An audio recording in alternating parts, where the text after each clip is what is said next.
एक पुरानी सी इमारत में वैद्य जी का मकान था। पिछले हिस्से में रहते थे और अगले हिस्से में दवाखाना खोल रखा था। उनकी पत्नी की आदत थी कि दवाखाना खोलने से पहले उस दिन के लिए आवश्यक सामान एक चिट्ठी में लिखकर दे देती थी। वैद्य जी गद्दी पर बैठकर पहले भगवान का नाम लेते, फिर वह चिट्ठी खोलते। पत्नी ने जो बातें लिखी होती उनके भाव देखते, फिर उनका हिसाब करते, फिर परमात्मा से प्रार्थना करते कि हे भगवान, मैं केवल तेरे ही आदेश के अनुसार तेरी भक्ति छोड़कर यहाँ दुनियादारी के चक्कर में आ बैठा हूँ। वैद्य जी कभी अपने मुंह से किसी रोगी से फीस नहीं मांगते थे। कोई देता था, कोई नहीं देता था, किंतु एक बात निश्चित थी कि ज्यों ही उस दिन के आवश्यक सामान खरीदने योग्य पैसे पूरे हो जाते थे, उसके बाद वह किसी से भी दवा के पैसे नहीं लेते थे, चाहे रोगी कितना ही धनवान क्यों ना हो। एक दिन वैद्य जी ने दवाखाना खोला। गद्दी पर बैठकर परमात्मा का स्मरण करके पैसे का हिसाब लगाने के लिए आवश्यक सामान वाली चिट्ठी खोली तो वह चिट्ठी को एकटक देखते ही रह गए। एक बार तो उनका मन भटक गया। उन्हें अपनी आंखों के सामने तारे चमकते हुए नजर आए, किंतु शीघ्र ही उन्होंने अपनी तंत्रिकाओं पर नियंत्रण पा लिया। आटे, दाल, चावल आदि के बाद पत्नी ने लिखा था, बेटी का विवाह 20 तारीख को है, उसके दहेज का सामान।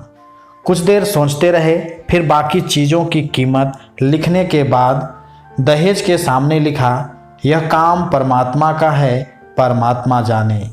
एक दो रोगी आए थे, उन्हें वैद्य जी दवाई दे रहे थे। इसी दौरान एक बड़ी सी कार उनके दवाखाने के सामने आकर रुकी। वैद्य जी ने कोई खास तवज्जो नहीं दी, क्योंकि कई कारों वाले उनके पास आते रहते थे। दोनों मरीज दवाई लेकर चले गए। वह सूटेड बूटेड साहब कार से बाहर निकले और नमस्ते करके बेंच पर बैठ गए।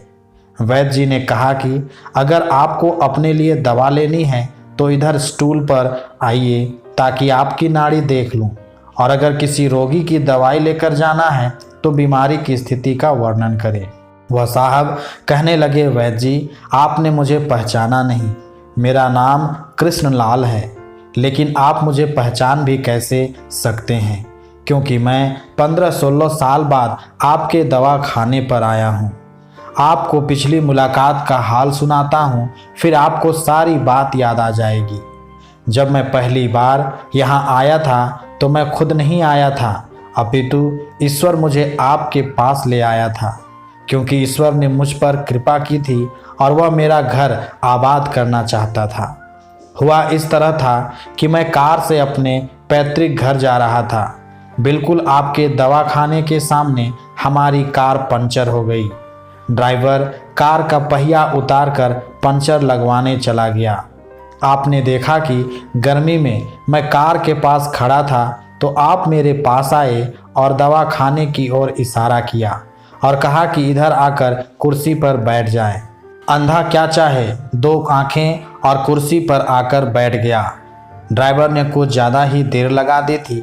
एक छोटी सी बच्ची भी यहाँ आपकी मेज के पास खड़ी थी और बार बार कह रही थी, चलो ना बाबा, मुझे भूख लगी है। आप उससे कह रहे थे कि बेटी थोड़ा धीरज धरो, चलते हैं। मैं यह सोचकर कि इतनी देर से आपके पास बैठा था और मेरे ही कारण आप खाना खाने भी नहीं जा रहे थे, मुझे कोई दवाई खरीद लेनी चाहिए ताकि आप मेरे बैठने का भार महसूस ना करें। मैंने कहा, वैद्य जी, मैं पिछले 5-6 साल से इंग्लैंड में रहकर कारोबार कर रहा हूँ। इंग्लैंड जाने से पहले मेरी शादी हो गई थी, लेकिन अब तक बच्चे के सुख से वंचित हूँ। यहाँ भी इलाज करवाया और वहाँ इंग्लैंड में भी, लेकिन किस्मत ने निराशा के सिवा और कुछ नहीं दिया। आपने कहा था, मेरे भाई, भगवान से निराश ना हो। याद रखो कि उसके कोष में किसी चीज़ की कोई कमी नहीं है। आस, औलाद, धन, इज्जत, सुख दुख, जीवन मृत्यु सब कुछ उसी के हाथ में है। यह किसी वैद्य या डॉक्टर के हाथ में नहीं होता और ना ही किसी दवा में होता है। जो कुछ होना होता है वह सब भगवान के आदेश से होता है। औलाद देनी है तो उसी ने देनी है। मुझे याद है आप बातें करते जा रहे थे और साथ साथ पुड़िया भी बनाते जा रहे थे। सभी दवा आपने 2 भागों में विभाजित कर 2 अलग अलग लिफाफों में डाली थी और फिर मुझसे पूछकर आपने एक लिफाफे पर मेरा और दूसरे पर मेरी पत्नी का नाम लिखकर दवा उपयोग करने का तरीका बताया था। मैंने तब बेदिली से वह दवाई ले ली थी क्योंकि मैं सिर्फ कुछ पैसे आपको देना चाहता था। लेकिन जब दवा लेने के बाद मैंने पैसे पूछे तो आपने कहा था बस ठीक है। मैं जोर डाला तो आपने कहा कि आज का खाता बंद हो गया है। मैंने कहा मुझे आपकी बात समझ नहीं आई। इसी दौरान वहाँ एक और आदमी आया। उसने हमारी चर्चा सुनकर मुझे बताया कि खाता बंद होने का मतलब यह है कि आज के घरेलू खर्च के लिए जितनी राशि वैद्य जी ने भगवान से मांगी थी वह ईश्वर ने उन्हें दे दी है। अधिक पैसे वे नहीं ले सकते। मैं कुछ हैरान हुआ और कुछ दिल में लज्जित भी कि मेरे विचार कितने निम्न थे और यह सरल चित्त वैद्य कितना महान है। मैंने जब घर जाकर पत्नी को औषधि दिखाई और सारी बात बताई तो उसके मुंह से निकला वो इंसान नहीं कोई देवता है और उसकी दी हुई दवा ही हमारे मन की मुराद पूरी करने का कारण बनेगी। आज मेरे घर में 2 फूल खिले हुए हैं। हम दोनों पति पत्नी हर समय आपके लिए प्रार्थना करते रहते हैं। इतने साल तक कारोबार ने फुर्सत ही ना दी कि स्वयं आकर आपसे धन्यवाद के 2 शब्द ही कह जाता। इतने वर्षों बाद आज भारत आया हूँ और कार केवल यहीं रोकी है। वैद्य जी हमारा सारा परिवार इंग्लैंड में सेटल हो चुका है। केवल मेरी एक विधवा बहन अपनी बेटी के साथ भारत में रहती है। हमारी भांजी की शादी इस महीने की 21 तारीख को होनी है। न जाने क्यों जब मैं अपनी भांजी के भात के लिए कोई सामान खरीदता था तो मेरी आंखों के सामने आपकी वह छोटी सी बेटी भी आ जाती थी और हर सामान में दोहरा खरीद लेता था। मैं आपके विचारों को जानता था कि संभवतः आप वह सामान ना ले, किंतु मुझे लगता था कि मेरी अपनी सगी भांजी के साथ जो चेहरा मुझे बार बार दिख रहा है वह भी मेरी भांजी ही है। मुझे लगता था कि ईश्वर ने इस भांजी के विवाह में भी मुझे भात भरने की जिम्मेदारी दी है। वैद्य जी की आंखें आश्चर्य से खुली की खुली रह गई और बहुत धीमी आवाज में बोले, कृष्णलाल जी, आप जो कुछ कह रहे हैं मुझे समझ नहीं आ रहा कि ईश्वर की यह क्या माया है। आप मेरी श्रीमती के हाथ की लिखी हुई यह चिट्ठी देखिए।